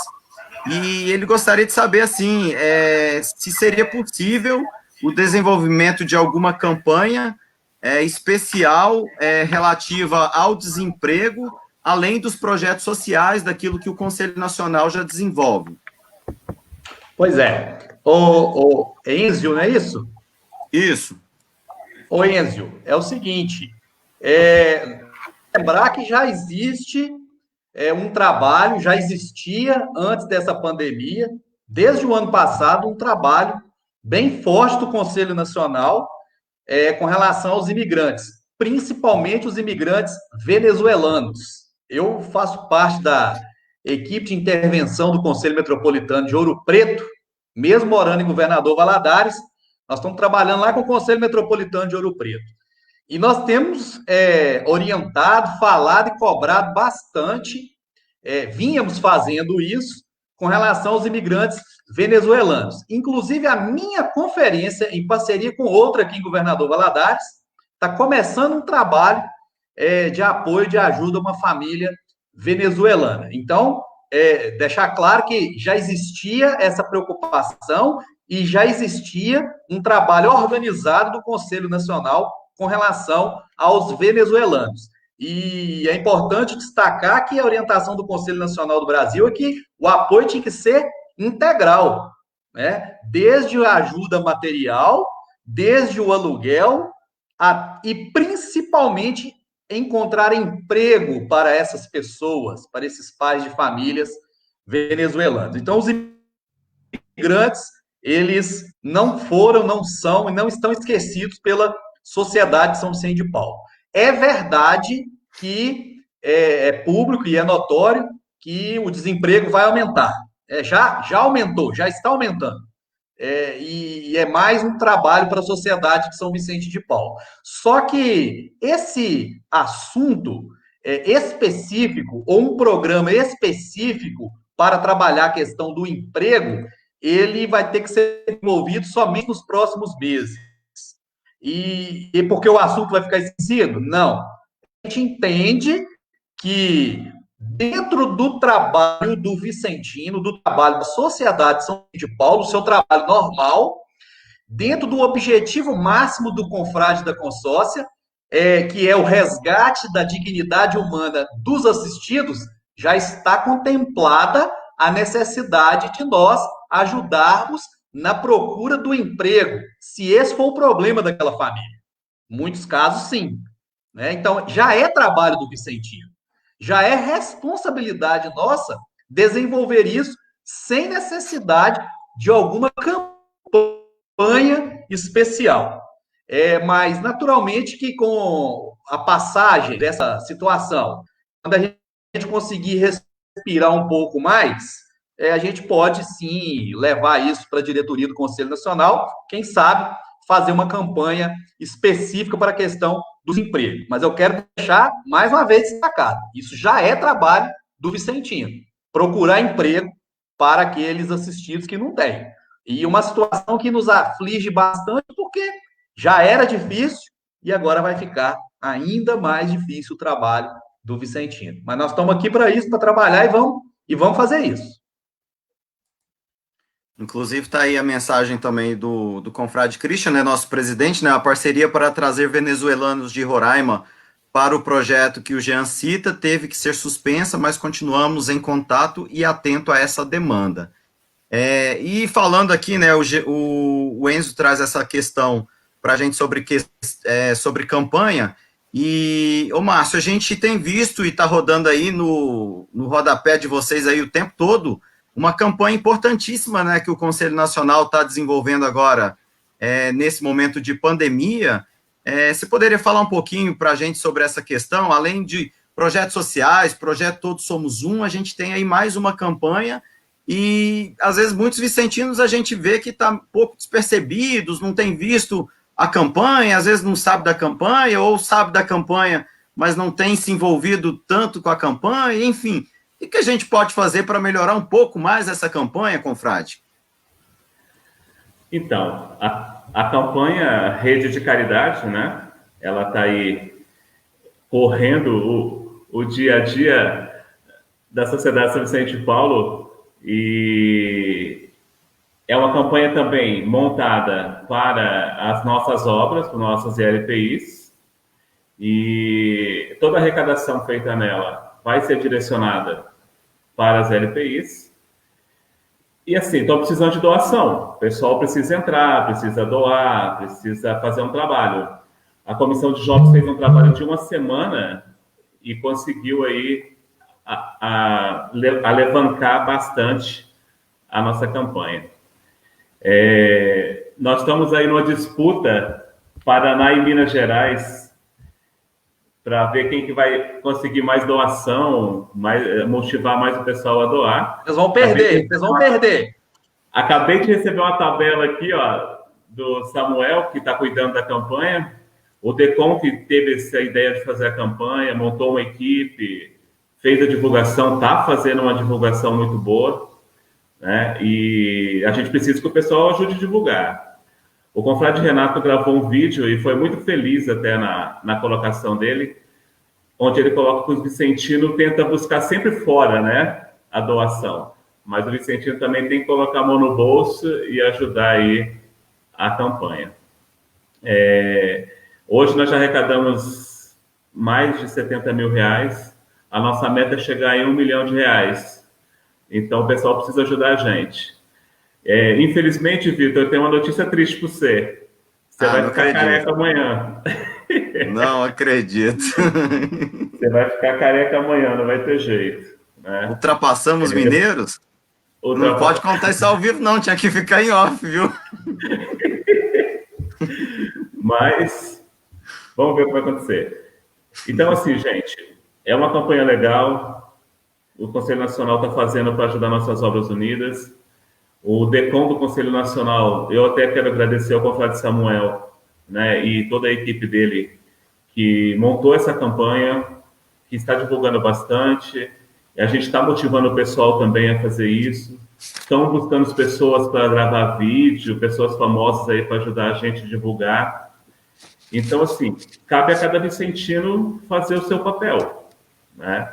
E a gente vai desafiando. Nós desafiamos o Jean aí ontem, ó. O Jean disse que vai detonar nós essa semana. Vamos ver o que vai acontecer, né? É um desafio gostoso, não é uma briga entre Minas Gerais e Paraná, não, né? Quem vai ganhar... Vou desafiar o Valdir a ficar careca lá, ó. Quem vai desafiar... Quem vai ganhar no final de tudo isso é nossos idosos lá nos nossos lares, né? Então, assim, cabe a nós, vicentinos, divulgar a campanha, motivar nossos conselhos, nossas conferências a ajudar e motivar as pessoas de fora também a ajudar aí a fazer doação. É muito fácil, né? Entra no site, pode fazer por cartão de crédito, pode fazer no boleto. Aqui nós montamos 2 equipes aqui no Paraná para fazer o trabalho, né? Então é interessante. É bom que vocês façam isso também. Oi. Posso falar aqui? Pode. Eu quero conclamar os mineiros que estão assistindo a live. Por favor, enfiem a mão no bolso. Vamos fazer a doação para o Rede de Caridade. É muito fácil. Se alguém tiver dificuldade, pode mandar um zap para mim que eu oriento, eu emito a boleta, entendeu? E vamos dar um show de caridade aí, vamos doar, até porque muitos não estão participando das reuniões de conferências, então pode pegar o dinheiro de suas coletas e ajudarem a campanha do Rede de Caridade. Se cada vicentino que tem condições nessa Minas Gerais e nesse Brasil doasse o mínimo que fosse, a gente batia esse 1 milhão aí que o Márcio está falando rapidinho. Essa brincadeira tem que ter mesmo, né? Que venham outros estados aqui querer disputar com Minas Gerais e Paraná, né, na campanha da Rede de Caridade. Mas nós precisamos realmente ajudar. É o mínimo. E nós não estamos participando das reuniões, a grande maioria das pessoas. Então vamos doar o dinheiro da coleta para o Rede de Caridade. Eu conclamo. E outra coisa, a gente sabe muitas conferências e conselhos que têm dinheiro em caixa, mesmo com problema de pandemia. E eu estou falando de muito dinheiro. Eu não estou falando de R$ 200, não. Eu estou falando de conferências que têm muito dinheiro em caixa, que pode tirar um pouco e passar para o Rede de Caridade, que vai ser aplicado lá nas Obras Unidas, que estão precisando do dinheiro agora. As conferências e conselhos vão precisar do dinheiro depois. As Obras Unidas estão precisando do dinheiro agora. Isso aí. Ó, nós somos 150 mil vicentinos. Tem 575 doações hoje na campanha. Então, precisamos realmente fazer as doações, divulgar a campanha e vamos para cima. É isso aí. Quem quiser aproveitar, ó, tá valendo lá no perfil, ó, lá na página do Conselho Metropolitano de Maringá, tá rolando um sorteio de uma bandeira que foi doada pelo presidente do Conselho Geral, com o Frade Renato Lima. Então, faça sua doação, corre lá na página do Conselho Metropolitano de Maringá, siga as regras lá, se inscreva, que você vai concorrer ainda a uma bandeira do Conselho, a uma bandeira internacional da Sociedade São Vicente de Paulo, olha só. Então, não perca a oportunidade, vai colaborar com Rede de Caridade e ainda vai participar do sorteio aí do Conselho Metropolitano de Maringá. Ô, Márcio, dando sequência aqui nas nossas perguntas, a gente tem uma outra aqui que fala o seguinte, o valor dos 30% referente lá ao benefício dos idosos, aonde que ele deve ser discriminado no mapa que é entregue pela Obra Unida para o Conselho Central? Vou até usar uma expressão mineira agora, uai. Se o 30% é do idoso, se o 30% é do idoso, ele não pode estar no mapa, né, da obra, porque o dinheiro é do idoso. Então, ele tem que estar num caderninho separado, lá anotado de quanto aquele idoso tem e gastar com ele aquele dinheiro. Agora, nós temos, né, nem poderia falar isso aqui, porque nós estamos descumprindo uma lei, a lei do Estatuto do Idoso, que fala que a contribuição do idoso é só 70%. Então, os outros 30% é do idoso. É claro que tem algumas formas de usar esses 30%, que a gente já vem trabalhando no Brasil inteiro isso, né? Então, o que vai para o mapa é os 70%. Agora, se você cobra os 100%, na realidade, tinha que ser uma doação dos 30% dele. E não é todos que podem doar também. Tem alguns que podem, outros não podem. Então, tem que estudar a lei, tem que ver certinho. Esse 30% ele não aparece lá. Por isso que não tem lá uma aba onde fala assim, ó, 30% do idoso. Né? Então, ele não vai aparecer mesmo. Se algum dos amigos quiser completar aí, ó. Não, é isso aí. Não. A gente não pode, com coisas que não são nossas, e nós temos que lembrar que nós estamos trabalhando com dinheiro que não é nosso, na minha casa, na minha empresa, na minha família, eu trabalho com o dinheiro do jeito que eu acho que é o certo. O problema é meu, mas com o dinheiro da Sociedade São Vicente de Paulo, é como se diz, o buraco é mais embaixo, porque o problema não é meu, o problema é nosso. Aí entra o denó, e aí o pessoal fica com raiva quando a gente tem que cobrar, fiscalizar e falar que não pode, mandar corrigir, mandar devolver dinheiro. Então, nós estamos trabalhando com um dinheiro que não é nosso, a gente entende, é bom ficar claro isso, né? Porque lá no início que eu estava falando, as pessoas têm uma certa visão de que o denó é de pessoas carrancudas, né? Os membros do denó são pessoas carrancudas, bravas. A gente não pode fazer com o dinheiro da sociedade São Vicente de Paulo, da forma que a gente faz com o nosso. Nós temos que seguir regras. E a lei fala que nós só podemos usar os 70% das aposentadorias e dos benefícios dos idosos. Nós não podemos usar os 100%. Então, é por isso que o mapa não prevê lá um campo para colocar os 30% do valor dos idosos. A gente entende a dificuldade dos lares de idosos com relação a isso, mas nós não podemos orientar nada fora da regra. Sem dúvida. E fora da legislação. Isso aí. E aí vocês poderiam especificar assim... Pode falar, Márcio. O contrato dele, o próprio contrato dele já está que ele vai pagar 70%. Né? Como que você vai cobrar 100%? Né? Tem que pensar bem aí, a gente não pode fazer coisa errada. Assim, até o João Edson destacou ali, eu vi nos comentários, muitas obras perderam servas por causa dos 30% que é utilizado. Aí tem aqueles que falam que lá a gente usou, a gente recorreu e a gente ganhou. Mas é 2, 3. Agora, quem perdeu servas é 100 e poucas obras aí que perdeu servas por causa disso. Agora, quando a gente fala nessa questão dos 30%, existem algumas situações que podem ser utilizados os 30%, né? Por exemplo, ou poderia se usar para comprar algum medicamento específico do idoso, para pagar um acompanhante. Vocês poderiam exemplificar algumas situações em que esses 30% poderia ser utilizado nesse sentido? Sim, nós temos várias situações. Vamos colocar, ela colocou a questão do acompanhante, né, o cuidador de idoso. O idoso vai ficar 15 dias internado. Você pode contratar um acompanhante, ele vai ficar acompanhando esse idoso lá no hospital. Depois você vai pagar esse acompanhante, com aquele dinheiro dos 30% do idoso, vai fazer um recibo no nome do idoso, é o idoso que está pagando ele, não é a obra, entendeu? E isso vai para a conta lá, aquele caderninho que eu falei, aonde está lá o quanto ele tem, vai descontando e vai colocando os recibos ali para comprovar que usou com o idoso. O remédio é a mesma situação, não tem na rede SUS, então precisa comprar um remédio que é muito caro, você pode usar o dinheiro do idoso, tira a nota no nome dele, coloca lá na prestaçãozinha de conta dele. É isso aí, não tem erro. Perfeito.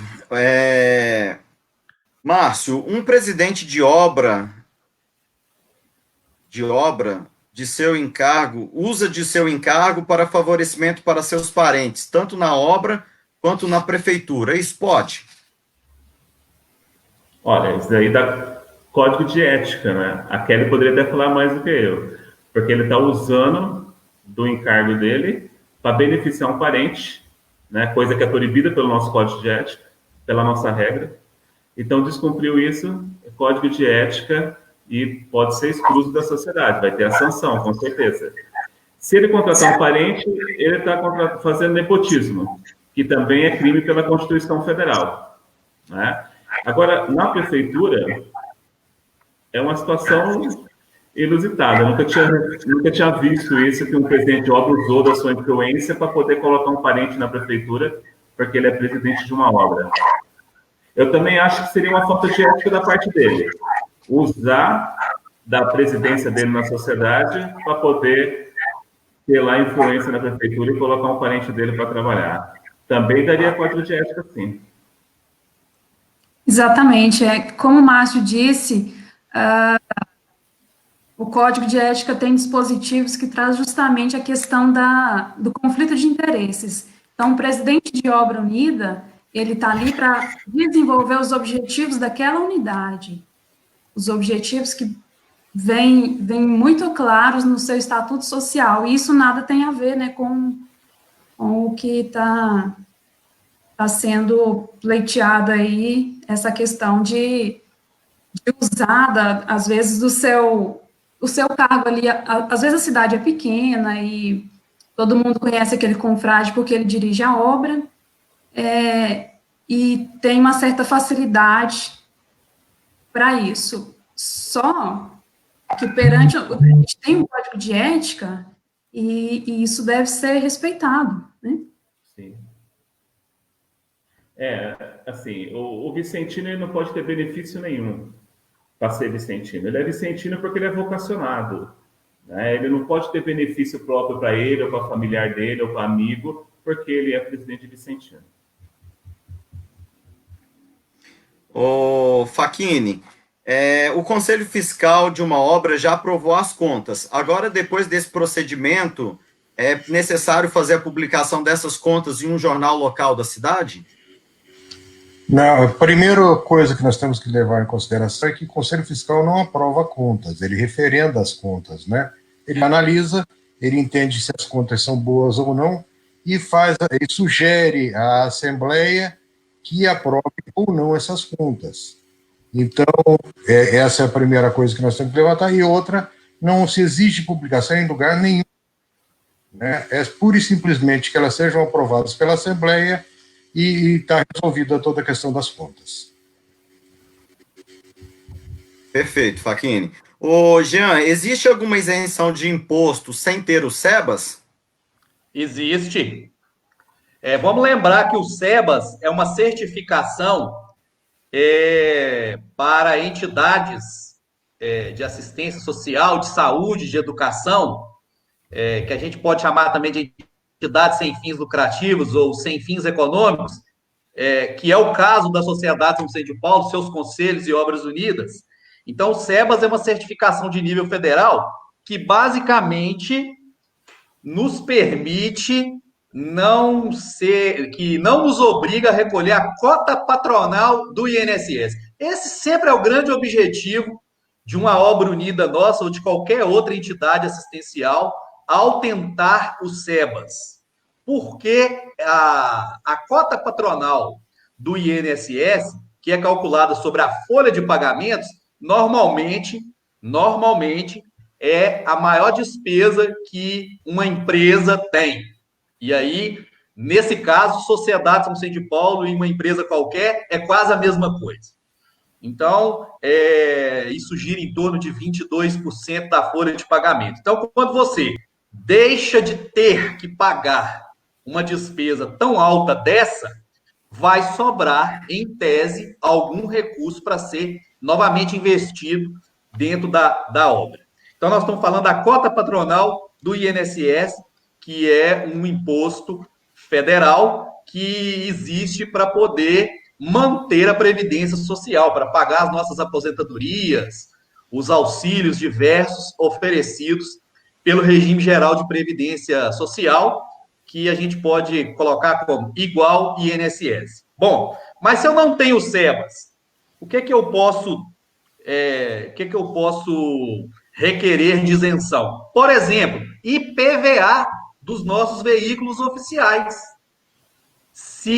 Vou falar aqui de Minas Gerais, porque aí a gente teria que fazer uma análise estado por estado, mas eu arrisco a dizer que deve ser muito parecido em todo o Brasil. Mas aqui em Minas Gerais, para a gente não precisar pagar o IPVA dos veículos oficiais da Sociedade São Vicente de Paulo, basta que a obra unida tenha a utilidade pública estadual. Aqui em Minas Gerais, através de uma lei, a gente faz um pedido junto à Assembleia Legislativa, preenche um requerimento, entrega uma série de documentos e a Assembleia Legislativa, os deputados estaduais, analisam aquele pedido e reconhecem ou não como de utilidade pública estadual uma obra unida nossa.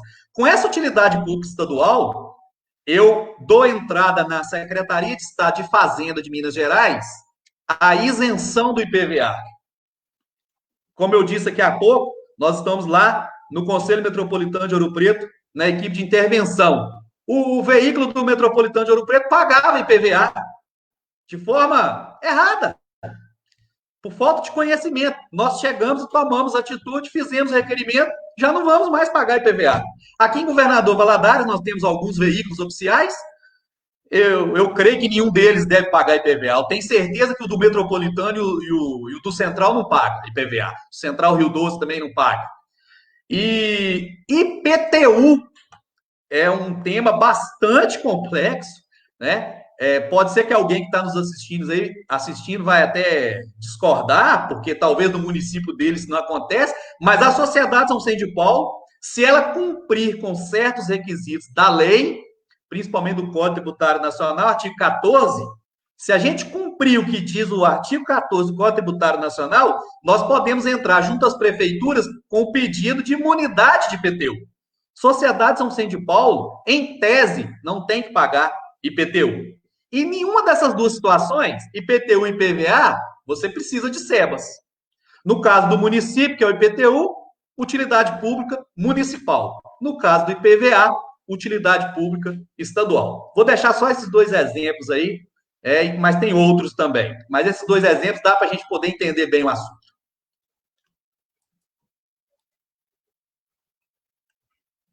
Tá ótimo, obrigado, Jean. Facchini, nós temos aqui uma outra pergunta que foi enviada para a gente, que diz o seguinte: quando o idoso falece e não tem nenhum familiar, o que acontece com os 30% dele, caso ele tenha feito alguma poupança e ficou esse dinheiro resguardado? Não custa lembrar que esse dinheiro nunca foi nosso, né? Esse dinheiro sempre pertenceu ao idoso, então nós não podemos pensar jamais que ele é de nossa propriedade.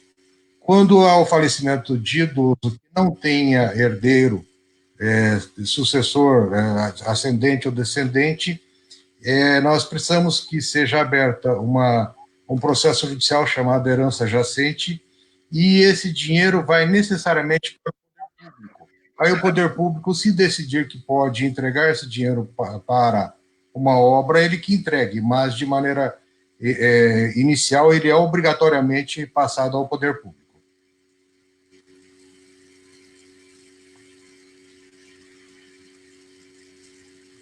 Tá ótimo, obrigado.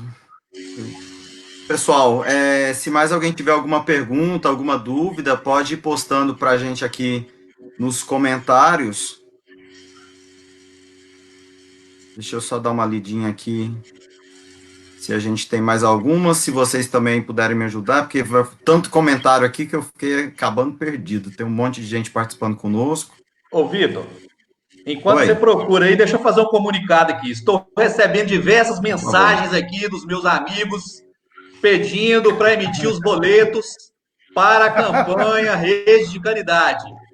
Que maravilha! Viu, Márcio? Prepara, vai ser uma chuva de doação a partir de amanhã aí para o Rede de Caridade. Eu não acredito, não. Os minerados não tiram 150 mensagens aqui no WhatsApp de pessoas essas mandando coisas você corta, Vitor. Ô, Márcio, tem uma pergunta aqui que ficou aqui das outras que havia enviado antecipadamente. É o seguinte: um presidente ficou 2 anos como presidente de uma obra, não pagou a 2/100 e agora quer fazer um acordo para concorrer ao pleito, no caso, a reeleição, né? Só que ele quer dividir a dívida em 36 parcelas, começando a pagar somente a partir de janeiro de 2020.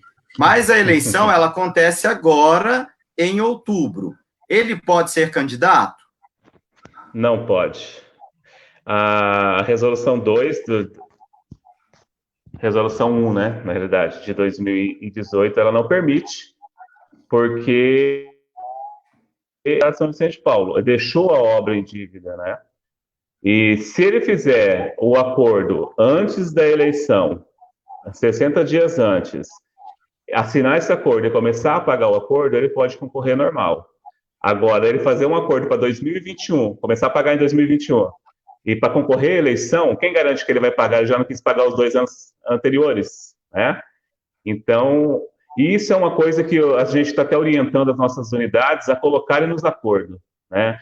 Se vir fazer um acordo para concorrer à eleição, depois que ganhou a eleição, se tomou posse, parou de pagar o acordo, ele vai ser destituído. Isso está sendo colocado nos acordos, porque também não pode. Tem que cumprir o regulamento. Quando não paga os 2,5%, está deixando de cumprir o regulamento. Quem não cumpre o regulamento não pode ser presidente na Sociedade São Vicente de Paulo. Então, a resolução veio proibindo isso. Ô, Márcio. Oi. Me permite um comentário, Vitor? Sim. Assim, eu fico triste com um tipo de colocação dessa. Quer dizer, então, eu fico sem pagar 2 centésimas, não estou nem aí para o Conselho Central, não estou nem aí para cumprir a regra. Então, aí aproxima-se o período de eleição, aí eu quero fazer um acordo que eu quero ser candidato, confrade, consórcia. Não faz isso, não. Pelo amor de Deus. Não faz isso, não, porque é, eu não vou dizer que é por querer. Então, vou entender que é sem querer. Sem querer, você está prejudicando a sociedade São Vicente de Paulo. Sem querer, isso está errado. Sem querer, isso não é bonito. Não faz isso, não. Se está com dificuldade para pagar, senta e conversa com o Conselho Central e com o Conselho Metropolitano. Mas não deixa para lá o mandato todo e depois, no final do mandato, vem querer fazer acordo para ser candidato. Pelo amor de Deus. Volta lá para sua conferência, vai aprender a ser Vicentino de novo e depois você volta. Eu acho que é o melhor que você deveria fazer. Nós temos uma pergunta aqui do confrade José Carlos, lá do Conselho Metropolitano de Patos de Minas. Eu acho que ela ficou incompleta, mas eu vou riscar por minha conta aqui completar. E aí, se eu tiver errado, confrade José Carlos, você me corrige, mas vamos lá. A pergunta é o seguinte: as obras estão nos questionando a respeito da MP 936. Nela estava prescrito a suspensão do contrato de trabalho dos funcionários por até 60 dias. Na área do CM Patos de Minas, afastamos todos os funcionários que estavam trabalhando em 2 empregos. Agora houve a prorrogação da medida provisória, mas não do período de suspensão do contrato. Neste momento, agora, qual seria a orientação? Pois não podemos aceitar os funcionários de volta. Aí teria, não sei se seria algum exemplo. Mas nessa questão da MP 936, a gente também tem vivido algumas realidades, por exemplo, aquelas pessoas que teria a questão que são aposentados, né, que não poderiam mais ter essa prorrogação desse período da suspensão, não poderia ter a suspensão, é uma situação atípica que a gente está vivendo. O que seria de orientação, o que vocês sugerem nesse caso que poderia ser orientado? Não pode prorrogar mais, são 60 dias, enfim, o que vocês poderiam orientar? Só destacando que ela ainda não foi aprovada. Ela foi aprovada no Congresso, falta passar ainda pelo Senado e depois o presidente sancionar tudo isso. Né? Só passou ainda pela Câmara, não passou em todos, né? E realmente aqueles funcionários que já foram suspensos, eles não podem mais ser suspensos, só aqueles que não foram. Pelo menos é o que está aprovado pela Câmara, ainda vai passar pelos outros. Mas aqui onde eu trabalho mesmo, eles vão usar agora a redução da carga horária e a redução do salário, entendeu? Porque daí pode, porque não usou ainda. Mas a questão nossa, que nem dos aposentados, que nem dos que têm mais de 60 anos, a gente já até instruiu em afastá-los, né, e não ter, prejuízo financeiro para eles, porque é uma questão nossa. Que nem eles proibiram as pessoas que trabalham em um outro lugar. Né? Agora, a gente não tem como falar assim, eles não podem retornar ao trabalho, porque não existe você proibir a pessoa trabalhar em outro lugar se ela está disponível para isso. Então, é complicado. Aqui nós vamos usar dessa forma, né? Vamos reduzir o salário e vai reduzir a carga horária dos funcionários que voltaram agora da suspensão. Entendeu? Mas isso ainda não foi nada aprovado. Ainda tem que ser aprovado e sancionado pelo presidente. Perfeito. Eu acho que, eu não sei se vocês viram se ficou alguma pergunta perdida por aí, me ajudem, mas eu acho que foram todas, né, respondidas. Mandei uma para você aí, mandei aí Você mandou aqui? live. Então, deixa eu ver aqui. Eu não Precisamos de orientação. Tela, Precisamos de orientação em relação à criação desses sites. Suponho que não seja gratuito. Sugiro que, se for possível, criarmos um único pelo metropolitano e despesas divididas para os centrais e metropolitano. Acredito que aqui seja em relação ao portal da transparência. O que vocês sugerem? É possível fazer isso, um único portal via Conselho Metropolitano para todas as instituições? O que vocês sugerem? O que eu acho mais importante das pessoas... O que eu acho mais importante das pessoas entenderem é que não são todos os conselhos que têm a obrigação de ter o portal da transparência. Eu acho que está havendo um mau entendimento do que diz a resolução, né? Resolução, né, Márcio? Não, a circular. circular. Não são todos os conselhos, pessoal, somente aqueles que têm convênios com os poderes públicos. Então, se o seu conselho central, ou o seu conselho metropolitano, ou até mesmo uma obra unida pode acontecer, é muito difícil acontecer isso com obra, mas conselhos, a grande maioria deles não tem convênio, não tem contrato com o poder público. Então, se não tem, não precisa ter portal da transparência. Só vão ter que implementar essa exigência, volto a falar, frisar, deixar claro, aqueles conselhos e obras unidas que têm convênio com os poderes públicos, municipal, estadual e federal. Vitor, só destacando o seguinte, além da circular que nós encaminhamos um vídeo também que o confrade Nelson gravou, explicando isso, porque o pessoal estava confundindo que todo mundo tinha que fazer o portal. Não é todo mundo, a circular é bem clara, é só quem recebe dinheiro público. Nós temos 187 obras no Brasil que não recebem dinheiro público. Essas não precisam fazer o portal de transparência, né? E não é 90 dias para fazer o portal. Quando você assina o termo de cooperação na mesa do prefeito lá, você já tem que ter o portal pronto, porque em 30 dias você tem que já abastecer ele com a prestação de contas. Entendeu? Pode fazer um só no metropolitano? Não tem lugar que fala que não pode. Então, se não tem, pode. Só que nós já temos casos de metropolitano que tentou fazer um só, que ficou mais caro do que se a obra fizesse só o dela. Entendeu? Pode fazer no Facebook? Se for uma página, parece que sim. Foi o que o Nelson falou no vídeo dele. Agora, no Facebook próprio, não. Na página, sim. Então, e é gratuita a página. Entendeu? As pessoas têm que buscar meio. Essa é a mesma pergunta que eu recebi hoje, mas é de um conselho central. Eu não sei se esse conselho central recebe dinheiro público. Precisava ver isso. Porque o conselho central ele não é obrigado a fazer o portal de transparência, só se receber dinheiro público. Se não receber, não precisa. Perfeito. Queria saber se o Conselho Nacional está em comunicação com o Ministério do Desenvolvimento Social para viabilizar a prorrogação do SEBAS, em vista que o Ministério está trabalhando agora em serviço remoto. Está tendo alguma articulação nesse sentido? Olha, na questão das creches, eles já fizeram isso, né? Na questão da educação. Na questão aí da área das LPIs, a gente não viu ainda. Nós temos, claro, conversado com os nossos ministérios quase todo dia, com o Ministério dos Direitos Humanos, com o Ministério da Cidadania, estamos trabalhando com eles. Não chegamos a conversar sobre isso ainda não, mas é uma questão que a gente pode até dar uma olhada, porque eu acho que vai precisar. Mas eles mesmos estão vendo essas dificuldades, eles mesmos estão tomando essas posições. Mas a gente pode, sim, dar uma cutucada para ver, né, o que está acontecendo lá, o que vai acontecer, o que eles pretendem fazer. Tá, tem uma outra pergunta aqui do grande confrade José Rodel. No caso Victor, das posses... Oi, pode falar. Só deixa eu voltar um pouquinho na transparência, que hoje o João Edson passou uma situação para mim, que é uma situação que as nossas obras precisam urgentemente começar a se preparar. O Tribunal de Contas do Estado de São Paulo não está aceitando pagar mais conta nenhuma com cheque.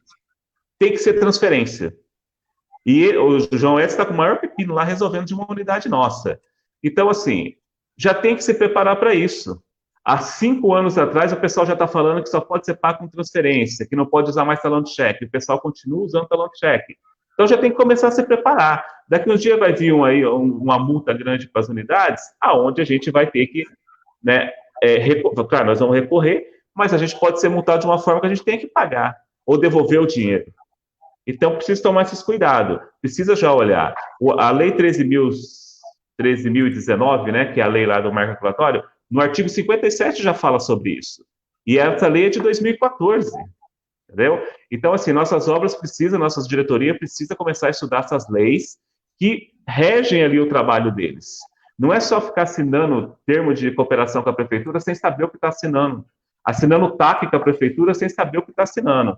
Precisa saber o que está assinando, gente. Pode falar, Vitor, desculpa. Tá, tranquilo. O confrade José Rodel, ele pergunta o seguinte: no caso das posses para as novas diretorias, como que deve ficar a questão da capacitação, a formação para as novas diretorias? Olha, a capacitação para as novas diretorias não foi permitido fazer online, né? Foi discutido na última reunião nossa que nós tivemos aí com os conselhos, e não foi permitido fazer capacitação online. Então, se ela não pode ser presencial, a posse não pode acontecer. Por isso que saiu a resolução 5. Se não consegue fazer capacitação, não consegue fazer a posse, vai ter que prorrogar o mandato. Porque só não faz a capacitação ali presencial aonde não está permitido por um decreto municipal ou estadual, que não pode aglomerar pessoas. Agora, se pode fazer a capacitação, tem que fazer ela presencial. Perfeito. Temos mais uma pergunta aqui sobre a complementação de cadastro das ILPIs, fase 2 é para todos? Para todos que acho que não recebeu ainda, né? Porque, assim, nós tivemos 5 entidades que foram credenciadas lá naquele edital que nós fomos desclassificados. Essas 5 entidades já estão procurando as nossas unidades para poder atendê-las. Só que eles só estão procurando as unidades que não recebem dinheiro público ainda, que não tem nenhum convênio. Então, assim, essas que vão ser atendidas agora no primeiro momento, elas não vão ser atendidas no segundo momento. A intenção do Ministério da Cidadania e dos Direitos Humanos é atender as 2.000 e poucas ILPIs que existem no Brasil. Então, se vai atender todas, se vão ser 4 etapas, não pode atender de novo, entendeu? Então, quem já foi atendido não vai ser atendido de novo. Aí, quem não foi, está correndo um cadastro novo, tem que preencher aquele cadastro, né? Já chegou para as nossas unidades aí, tem bastante questionamento no e-mail sobre isso. Então, pode sim preencher o cadastro, é a segunda etapa do próximo edital que vai sair. Perfeito. Ô, Jean, tem uma notícia boa para você aí, ó. O confrade Genésio está dizendo que está aguardando você enviar o boleto para ele, viu? Então, providencia o boleto e manda para ele. Eu falo e mostro. Tá aí, vocês estão vendo aí, ó. Genésio, meu amigo, Conselheiro Pena. Já estou entrando em contato com ele aqui. Qualquer R$200 ele vai doar para nós aí. Eu tenho certeza que o Christian está sorrindo uma hora dessa. Manda lá com o endereço do Paraná. Vou te ensinar como é que você bota o CEP. Vou te mandar os dados certinhos, tá bom? Ouvido? Ouvido? Não vamos brigar, não. Não vamos brigar, não. Tá tranquilo. Não. Vamos terminar em paz. Eu quero só te pedir para fazer um comentário aqui que eu estou vendo e está passando, né? Sim, a pessoa pedindo para falar mais sobre isenção de IPTU e IPVA.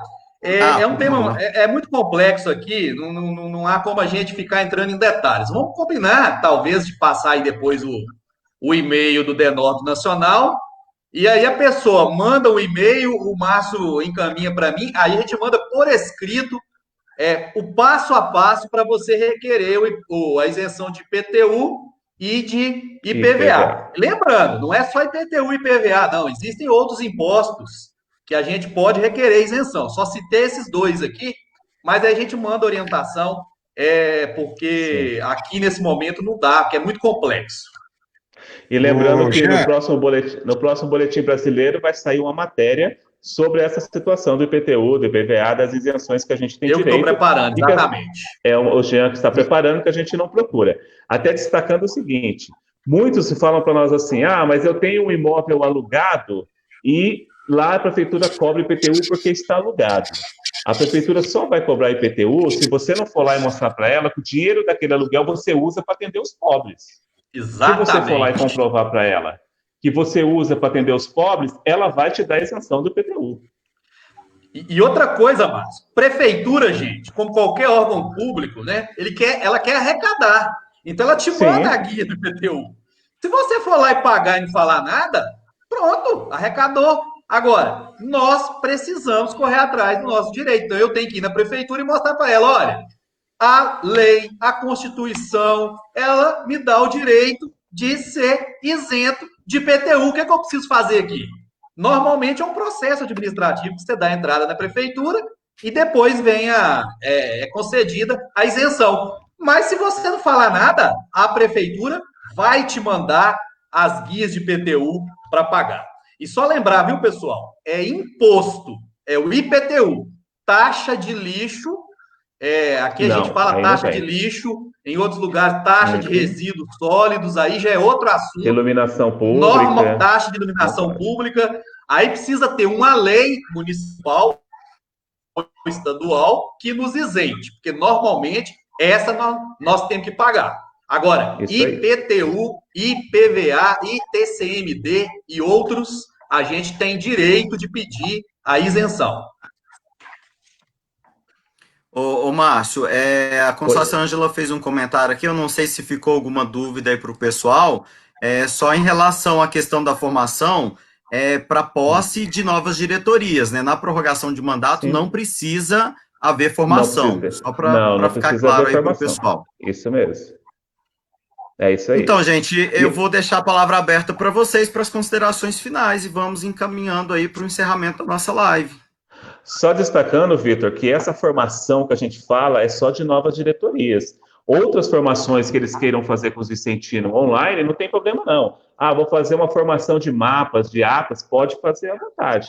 Agora, você não pode fazer a formação de novas diretorias, tá? Legal. O Confrade Genésio falou ali, Confrade Jean não é só R$200, não. Me parece que ele escreveu que é coisa mais de R$2.000 lá, a doação que vai vir lá pro Rede de Caridade. Eu tô falando, gente. Desse jeito eu vou ficar à disposição. Vamos doar.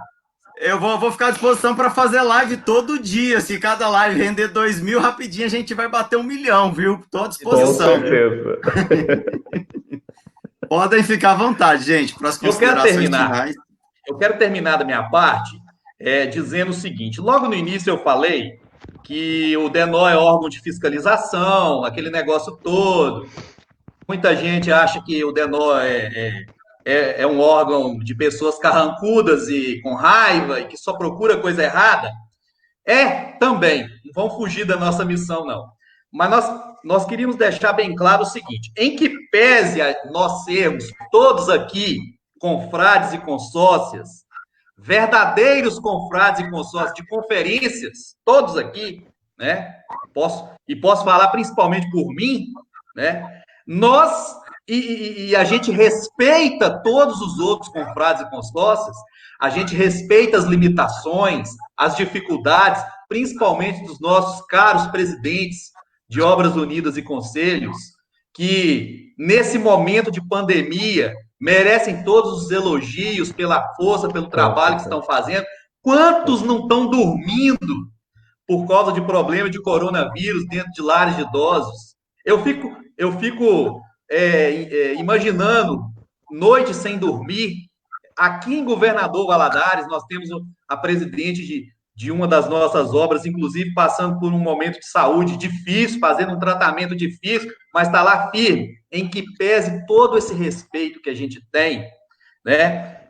Nós não vamos recuar no nosso trabalho de fiscalização e de cobrança, e não vamos permitir que coisas erradas aconteçam, e se acontecer, nós não vamos poder ficar calado ou deixar passar. Esse é o trabalho do DENO. Então, antes que aconteça um problema, vamos conversar com o DENO, vamos procurar o DENO e vamos solucionar os problemas.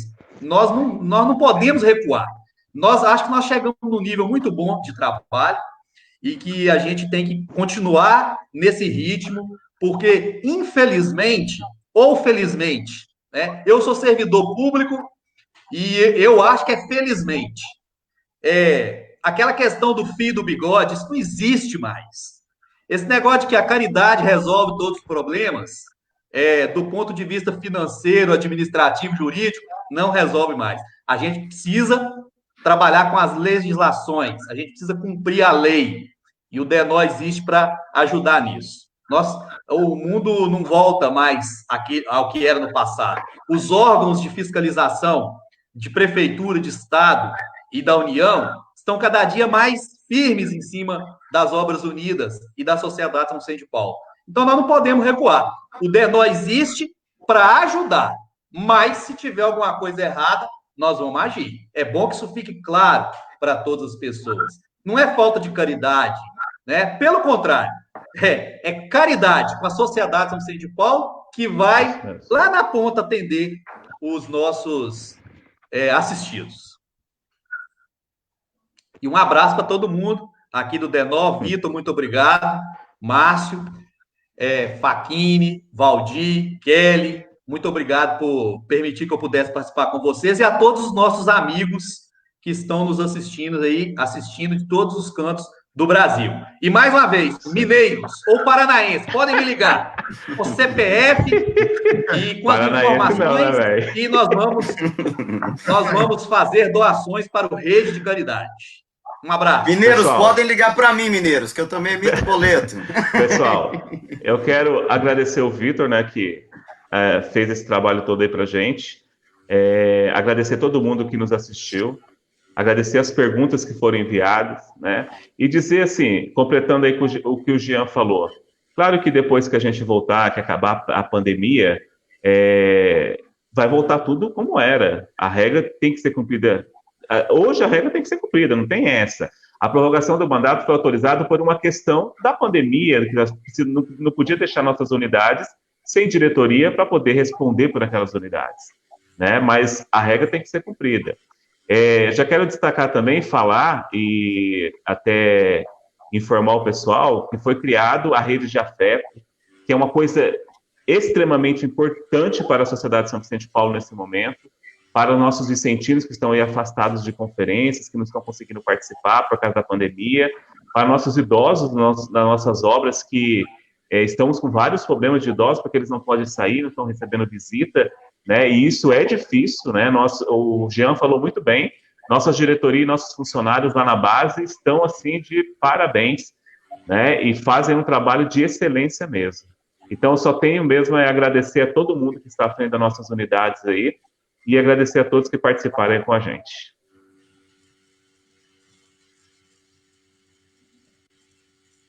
É isso, Vitor. É isso. Faquini, Valdir, Kelly, querem falar alguma coisa? Eu só queria dizer o seguinte, nós estamos aqui à disposição de quem precisar dos nossos empréstimos e tudo, nós estamos aqui para ajudar a cada um dirigente, a cada vicentino, a cada confrade, a cada consórcia, né, para que nós desenvolvamos o melhor trabalho possível em prol dos nossos assistidos, dos nossos idosos e tudo, né? Isso aí. Préstimos, gente, não é empréstimos não, viu?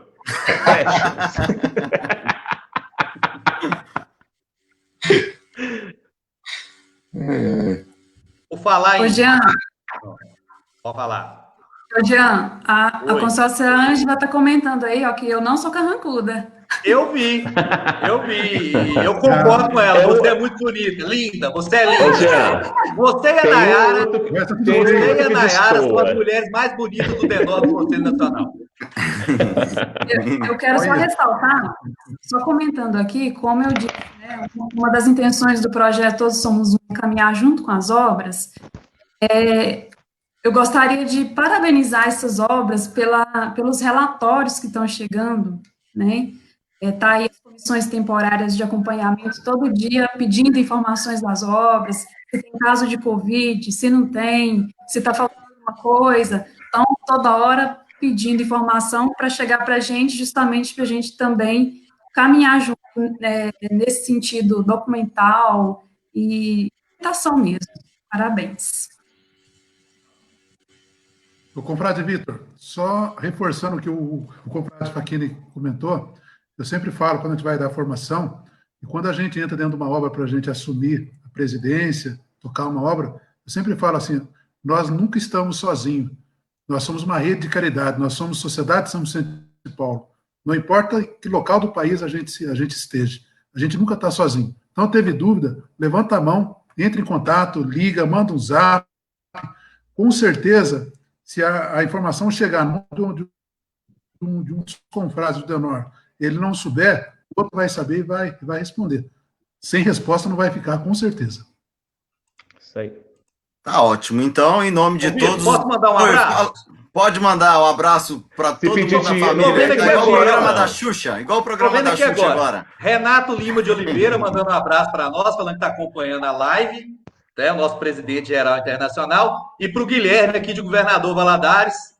Um abraço para o Guilherme, que pediu. Se eu não fizesse isso, ele não vai doar no Rede de Caridade, entendeu? Espertinho, né? Espertinho. Então, em nome de todos os vicentinos, né, de toda a sociedade de São Vicente de Paulo, gostaria de agradecer a todos vocês pela disponibilidade, pelo serviço que vocês têm prestado, especialmente nesse momento aí de pandemia. A gente sabe todo o esforço que não tem medido esforços nenhum para poder atender. Eu, particularmente, como presidente de Conselho Metropolitano, sempre tenho recorrido ao Conselho Nacional, à equipe do Denor, e vocês sempre são muito solícitos e nos atender. Então, fica aí também todo o nosso agradecimento. Acredito que posso falar aqui em nome de todos os presidentes de conselhos metropolitanos, e a gente registra aqui, então, nossa gratidão a toda a equipe pelo trabalho que vocês têm feito aí também à frente do DENOR, do Conselho Nacional do Brasil. Fica aí nosso abraço a todos vocês, embora não estejamos próximos para poder dar pessoalmente, mas vai esse abraço virtual. E para a gente finalizar, para mostrar que essa equipe não é uma equipe carrancuda, vamos fechar aí todo mundo dando um sorriso e um tchauzinho para a galera, todo mundo feliz. Vamos lá. Tchau, gente. Um abraço a todos e louvado seja nosso Senhor Jesus Cristo. Para sempre seja louvado. Um abraço, pessoal. Valeu. Valeu, Vitor. Muito obrigado. Boa noite. Valeu. Tchau.